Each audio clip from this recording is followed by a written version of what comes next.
Let the poor breathe. Don't suffocate them. We have that responsibility. Baba Blue, the poor indeed are breathing in Nigeria. Yes, they are breathing. That's the only thing they can do, because the air, if at all you have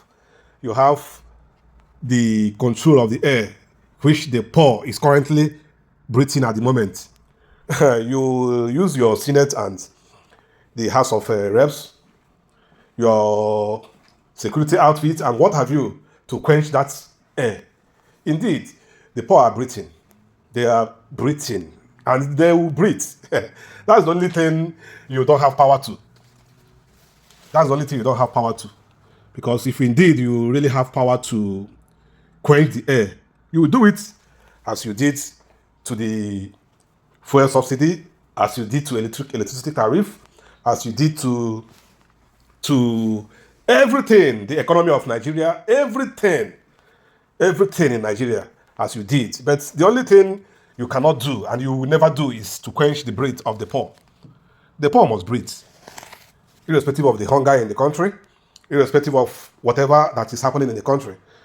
You know, the only thing you cannot do is to quench the breath of the poor. We are breathing, and by the special grace of God, we will breathe. The poor will breathe. And at the end of it all, your scorecard will be played. When you were starting your campaign, everything was written in black and white. It was crystal clear that you have nothing to offer. Everybody was saying it, but tribalism couldn't allow us to listen. The Yoruba say it's our tongue. The other people say it's our religion. The others say it's our gang. It's our this, it's our that. Now, everybody is suffering it. Everybody is suffering it. Forget about pretending. Well, let me not waste your time. Kindly watch this video and see the major reason why Baba Blue suspended Governor Fubara and his unconstitutional action in Rivers State. Just watch it by yourself. Indeed, Nigeria is gone.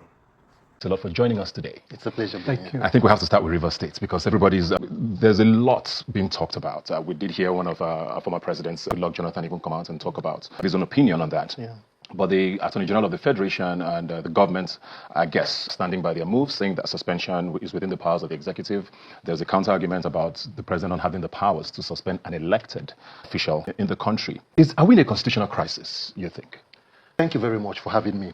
You know, whether constitutional crisis or not, what I want to say is that there is a dangerous level of ignorance amongst Nigerians. And this ignorance is not just about the educated, the illiterate folks. It's more with the educated. What we are seeing in Nigeria today is a deliberate attempt to convert the entire state into a one-party state. And Nigerians are gleefully, applauding it into its full implementation. I believe in strong leadership. And if we want to address the issues in Rivers State, you must go to the root cause of the problem. Any other thing you're doing is addressing a symptom and leaving the cause. What is the root cause of the problem in Rivers State?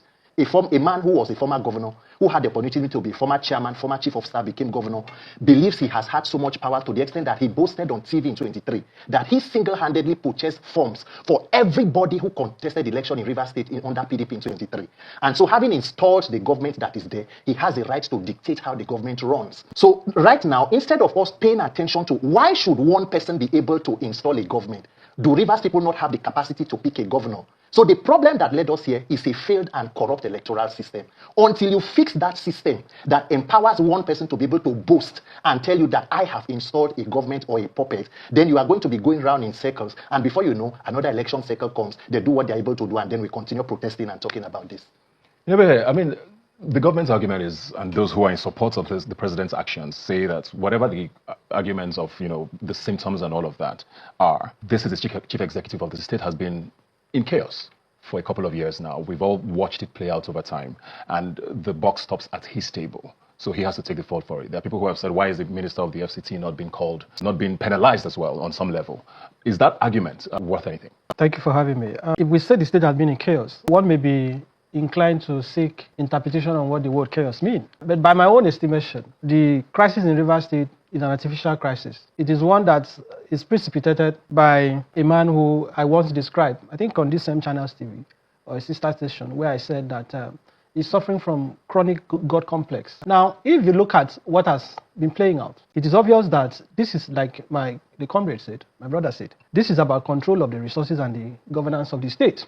But what is painful to me as a Nigerian, and what makes my heart bleed, is the very indefensible and outrageous actions of the president of this country. Elections have come and gone. There were disputations regarding how Senator Bola Ahmed Tinubu assumed the office of the president, including how even Governor Simfobara became governor. Those contestations were fought up to the Supreme Court affirmed the elections of both of them. Now, if you are saying that you are declaring a state of emergency in a state, and that on the basis of that emergency, you have now removed, people say, oh, to suspend. No. Cessation of office.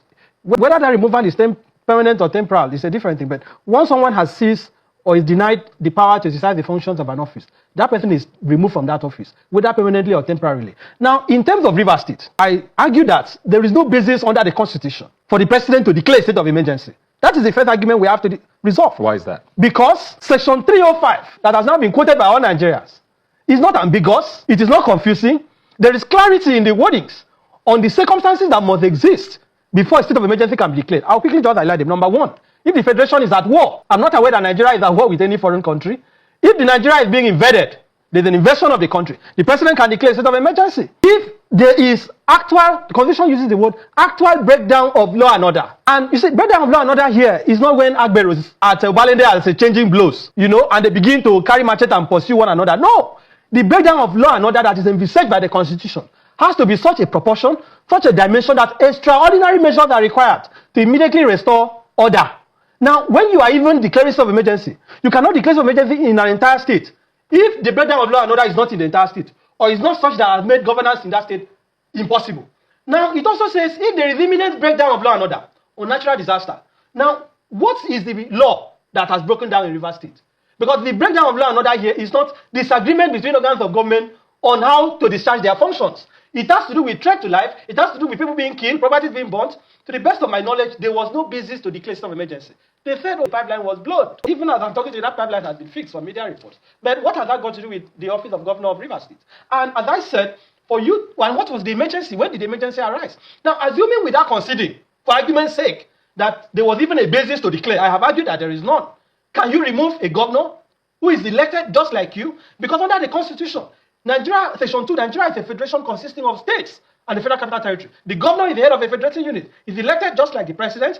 The governor by Section 180, community reading along with Section 189, cannot cease to hold office except he dies, he resigns, is impeached. There's the talk of what President Obasanjo did in the past. Yes. There's the talk of what President Jonathan has done in the past as well. There's an act that nobody knows whether a bill that nobody knows whether it became law in 2018. All of these things keep coming up. You mentioned the pipelines being bombed there, and there's like the arguments about how it affects Nigeria's resources and Nigeria's income. That is a powerhouse of our country, whether we like it or not, and that directly could be interpreted to mean a breakdown of law and order. Don't these arguments mean anything? No, it doesn't hold water. It is an argument hanging in the sky. Because, to begin with, if you are going to use pipeline vandalization as an excuse to declare a state of emergency, I personally find the argument about whether the president can suspend a governor or not offensive. It is an argument that should never even be put forward. But whether there is a basis to declare a state of emergency, if it is pipeline vandalization, why is governor of Bayelsa State still in office? Because just 3 days after, a pipeline was blown in Bayelsa. Since this president became president, Nigeria has lost billions, if not trillions, due to vandalization of oil installations and due to the theft of oil in the Niger Delta. Why has the president not declared a state of emergency to remove? And by the way, does the governor control the pipeline? Is the governor the appointer of the Inspector General of Police? Is it the appointer of the Chief of Naval Staff? Is it the governor that awarded pipeline protection contract to Tombolo and others? So this is an excuse that the president has manufactured in his head. And let us be more serious. Even if you are saying that because there is an insecurity in a state, you want to remove the governor. Mr. Ebuka, as I'm talking to you, people are fleeing their homes in their thousands in those states. The president has not declared a state of emergency.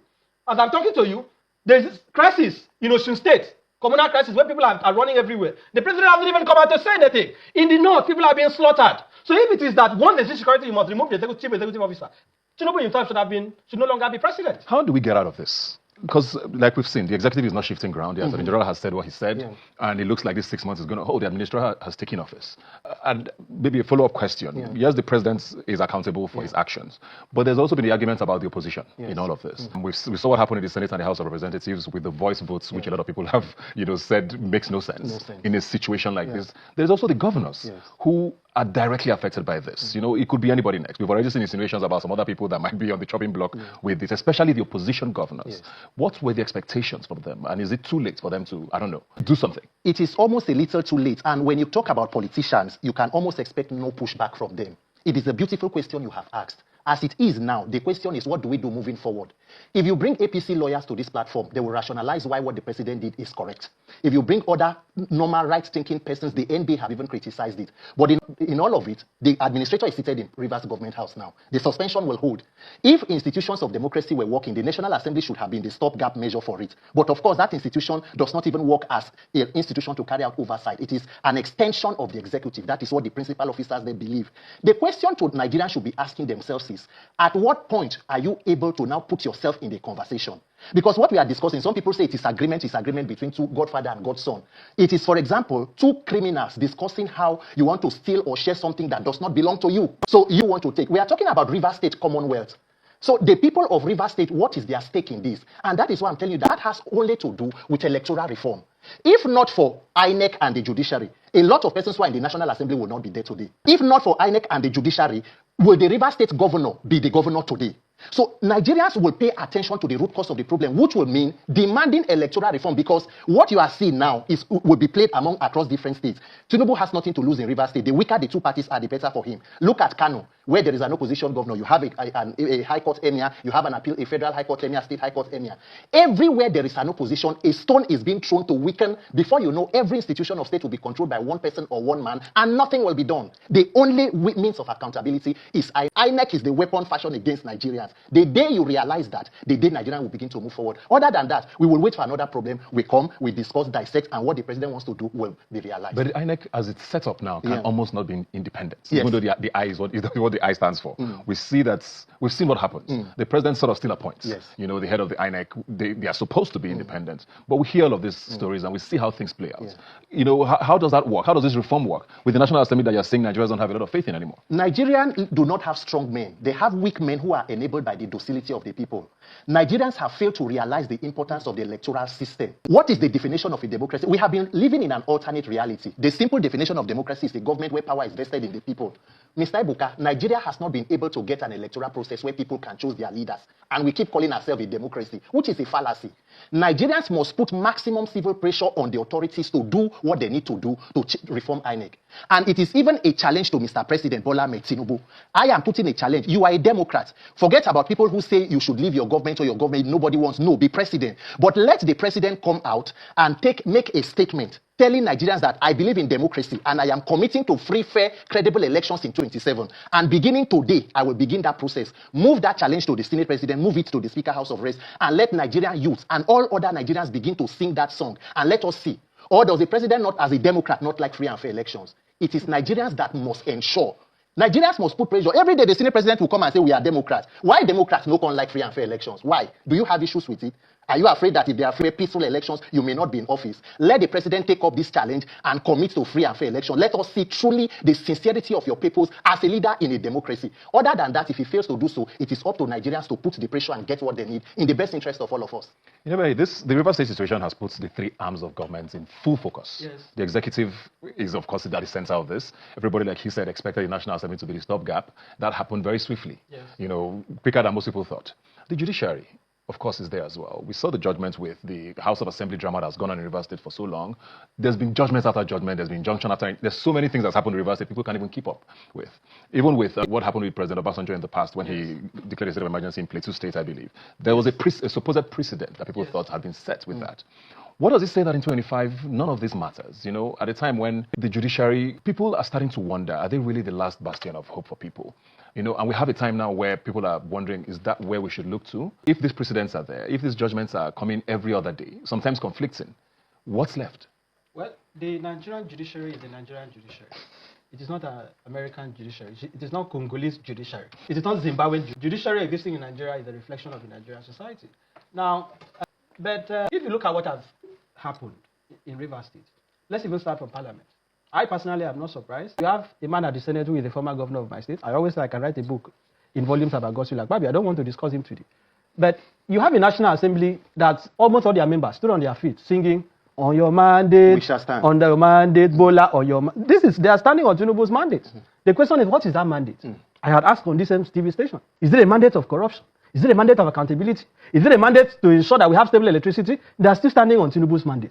You know what makes this laughable? The Senate President is a lawyer, a senior lawyer for that matter. Section 11 of the Constitution is clear that where House of Assembly cannot perform its legislative responsibilities, the National Assembly has the power temporarily to assume the legislative functions of the House of Assembly. But guess what, Mr. Ebuka? That same Section 11 says that where that is the case, they shall not have power to remove the governor or deputy governor. So assuming that the argument is even that the Rivers State House of Assembly is unable to function, okay, and National Assembly is to intervene, the Constitution says they cannot remove the governor. Now, guess what again? The administrator, sole administrator, I don't even know. I saw the, I don't know. I mean, you are in entertainment, you are a big shot in entertainment. I did not see you. I know you are not a comedian, but I did not see all the Sabinos and the others in the villa when Tinubu was carrying out that comic display in the name of swearing in a sole administrator. You say you are swearing him in. With which constitution? Which oath of office? Because under the constitution. And he took office Before the national, he swore in on the same day. Of course, it was predetermined. But I'm saying, which oath did he subscribe to? Is there enough oath for sole administrator under our constitution? And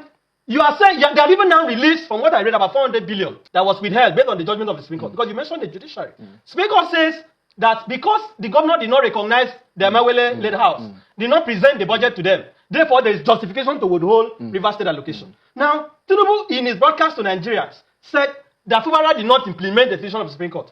But in you now, wanting to claim you want to obey the constitution, you have gone ahead to remove the governor, remove the deputy governor, remove the house. You are now releasing the budget that Speaker said should be withheld because there was no House of Assembly to a sole administrator after you have dissolved the same House of Assembly. So you see how they are making a mockery of our country. And Section 120 and 121 is clear that one kobo of the resources of a state cannot be appropriated, cannot be used without what is called an appropriation law. This Vice Admiral Libok that has now been appointed as sole administrator, which budget is he going to implement with the money that has been released to him? This is an illegality that has been cooked in the villa, and I will even say it is a coup against the government of Rivers State. Because the very idea of saying that you are suspending a House of Assembly of a state, you are suspending a governor of a state, is unheard of. It is totally unacceptable. There is no legal argument that can support this. And in any event, the governor has 4 years. He cannot be denied 1 hour of that 4 years, except for the circumstances that are earlier highlighted. So who is the president to say that he can sit in a villa, make a broadcast, and remove the governor? What stops Tinubu tomorrow from suspending the 36 state governors? All he needs to do is to manufacture a non-existent excuse. And that is why the Nigerian Bar Association, which I am a member, the current leadership led by Famozigwe SN, has rightly deprecated what has happened. And I pray that the courts will intervene. Finally, when this happened in Plateau State, because you mentioned Plateau in 2004, people are saying Obasanjo did it. Who is Obasanjo? A military general? Who did they appoint? General Chris Ali, that was appointed in Plateau State. Ebuka, I want you to ask those who are listening, why is it that when a sole administrator is appointed, there's always someone with a military background? Because the very idea of appointing a sole administrator in a democracy is a product of the military. It's a product of dictatorship. Now, when that matter went to the Supreme Court, unfortunately, the Supreme Court lost an opportunity to pronounce on it on technical grounds, saying that as at the time Dariye brought that action, or authorized the bringing of that action, the man who was sole administrator did not give consent to it. That is why Fubara cannot go to the Supreme Court. But why has Fubara not gone to the Federal High Court to challenge it? Because it looks like we're even crying more than they believe. I look at him today, coming out of the church in Port Harcourt. He's still smiling, wearing white. In his broadcast, he was still saying, in his statement, he was still saying, Mr. President, Tinubu has removed you from office.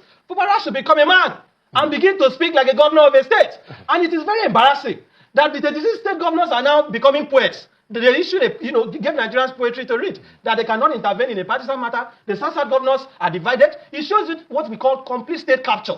That all institutions in our country today have been viciously captured. That you cannot find a single person, a single institution that is able to stand up and reprimand this president for what he has done. And when Nigerians went to protest during the End Bad Governance, they were charged for treason, for carrying Russian flag.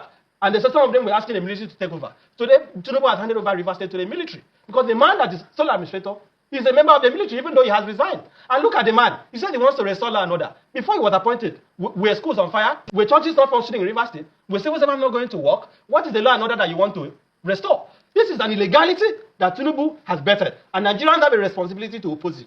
You were going to say? I just wanted to add, I mean, because he said that Ubara has to be a man. I mean, you can only be a man when you are born legitimately and then you grow through the developmental stages. If somebody brings you out of nowhere and become something, then you become, obliged to him. And that is what Nigeria has is the legal department of every government in power.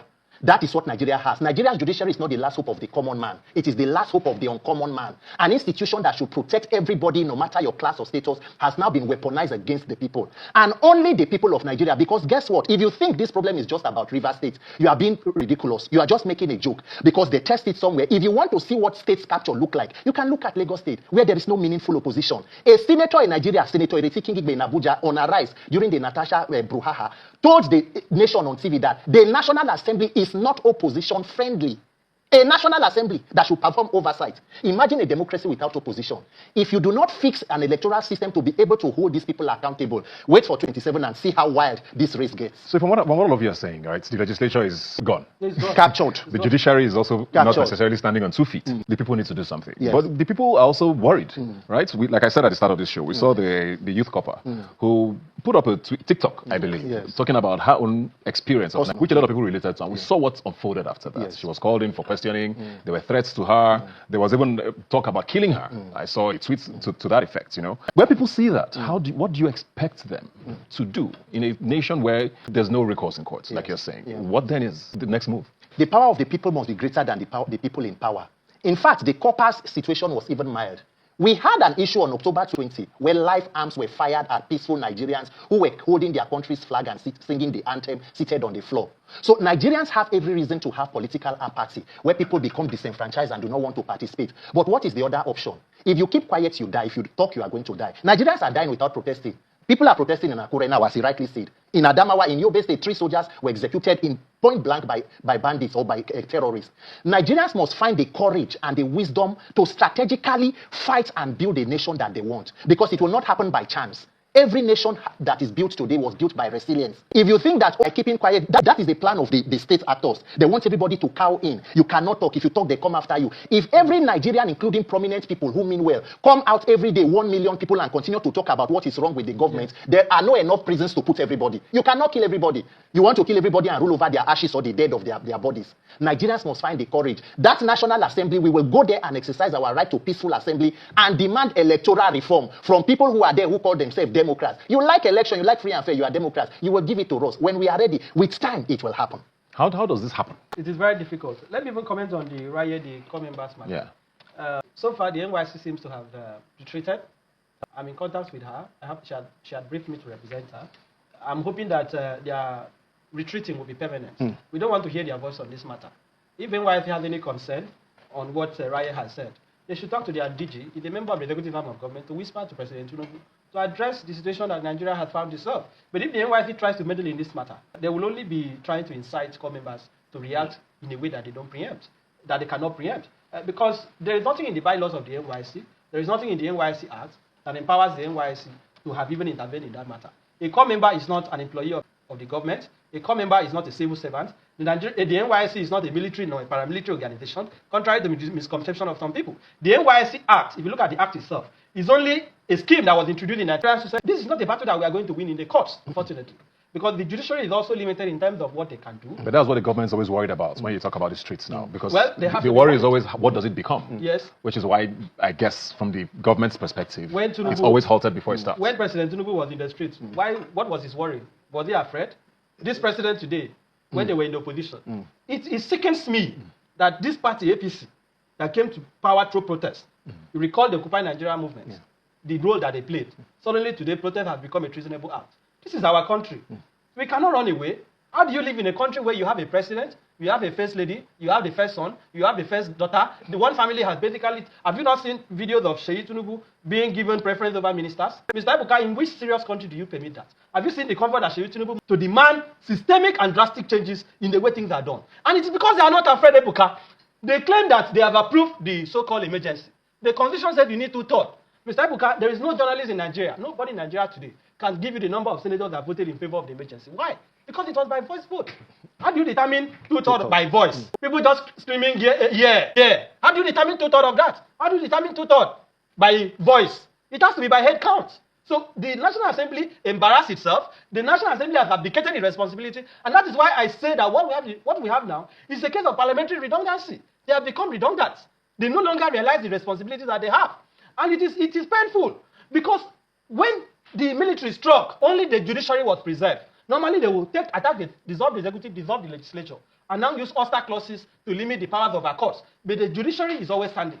But these lawmakers, so-called lawmakers, that are saying that on Tinubu's mandate they must stand, they did not even have the decency to allow for a head count, to even say, oh, we want to legitimize the legality.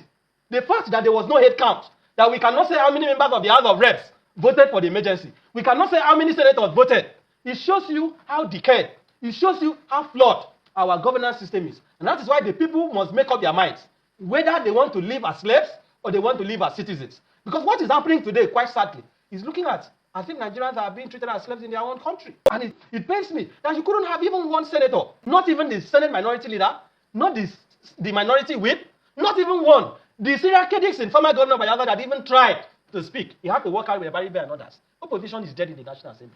Opposition is dead in our country. The same thing in the House of Reps. It is very shameful that this is the situation that we have found ourselves. And I want to disagree with him. Tinubu is not a Democrat. You know, in mass communication, there's what we call proper labeling. I don't know where Tinubu said he's a Democrat. If he had claimed to be a Democrat in the past, his assumption of office as president and his actions have shown that, contrary to what he has said, this is a full dictatorship. So they are not pretending to be Democrats. They know they are not Democrats. Tinubu himself knows that he's not a Democrat. No Democrat will wake up and say, you are removing a democratically elected governor from office. Well, Well, we have 30 seconds. the challenge is up to President Tinubu. Nigerians must know that INEC is the weapon fashioned against you. If we fail to reform INEC and the electoral process, we have failed to reform anything. That is our first line of accountability. President Tinubu, I want to believe that you are a Democrat. Commit to conducting free, fair, and credible elections, and then pass the challenge to the National Assembly, the Senate, and the House Speaker. If they fail to do so, Nigerians must get ready to exert the necessary civil pressure and ensure that you reform your electoral process. Other than that, these shenanigans will continue. There is no solution. We are addressing symptoms and leaving cause of problem.